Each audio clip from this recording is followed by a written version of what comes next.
It's amazing what a Google search can bring you. So on the heels of yesterday's message, today I was searching Hebrew words that mean blessed.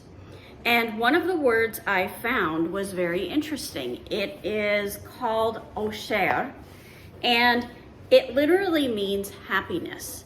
But yet some of the translations of the Bible use the word blessed in one of the two places. Now, every translation has this, comes off of this word, and it's Genesis 30, verse 13. And this is where Leah is saying that she's happy and that she's blessed. So in the King James versions, she says, "And Leah said, 'Happy am I, for the daughters will call me blessed.' And she called his name Asher." Now, as we look at this and we look at the other translations said, "Happy am I, for the daughters will call me happy," and she called his name Asher. So this word can be translated either as happiness or happy, or it could be translated as blessed. What are the ramifications of that? Well, part of being blessed is that joy of the Lord, and joy and happiness are very different. Happiness is more circumstantial. So when we have that happiness that comes from being blessed, it's because God has provided for you and you are recognizing the things that God has provided for you. Now, as we look at the lexicon, it got even more poignant to me, I guess is the word I'm looking for. It really brought a message through to me. Now, the lexicon is the pictograph is a picture of teeth representing pressure, and the R is a picture of the head representing the top or the beginning. So it means to press from the beginning.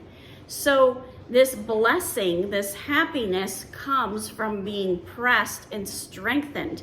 And as you continue to look at this, the ropes and cords were made from bark strips, and they would have one piece and then another piece went around it and around it and around it, and then they were fused together at the top, making it strong.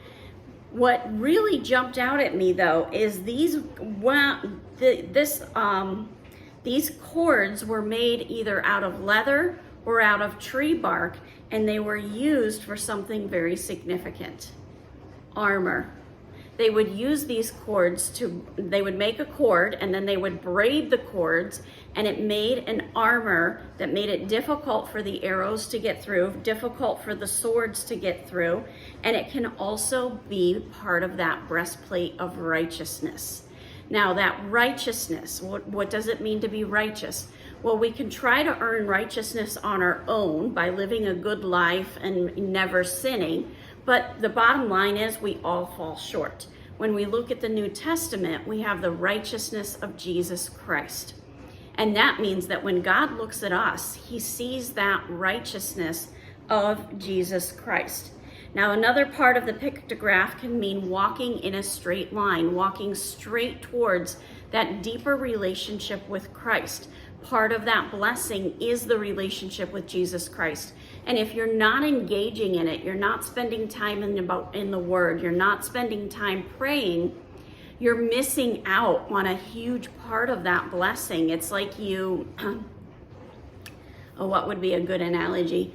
It's like you went to the grocery store and you saw that there was ground beef and you grabbed it. But yet if you had just gone a little bit further, a little bit deeper into the store, you would have found that filet mignon. And then you would have been able to have a really nice juicy steak, and you would have seen that they're all exactly the same price. You just had to go a little bit further.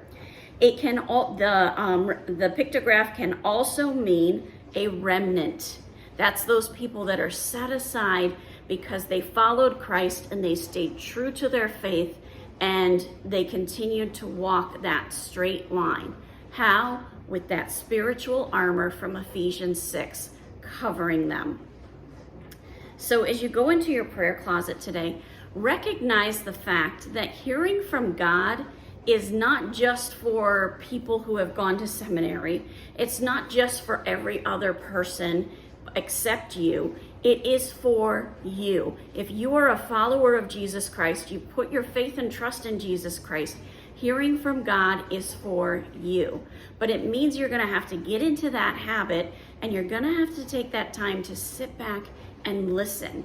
Recognize that some of these thoughts that pop into your head are not your thoughts. It's the Holy Spirit guiding you, directing you, and leading you. Have a wonderful day. God bless, and keep walking the walk.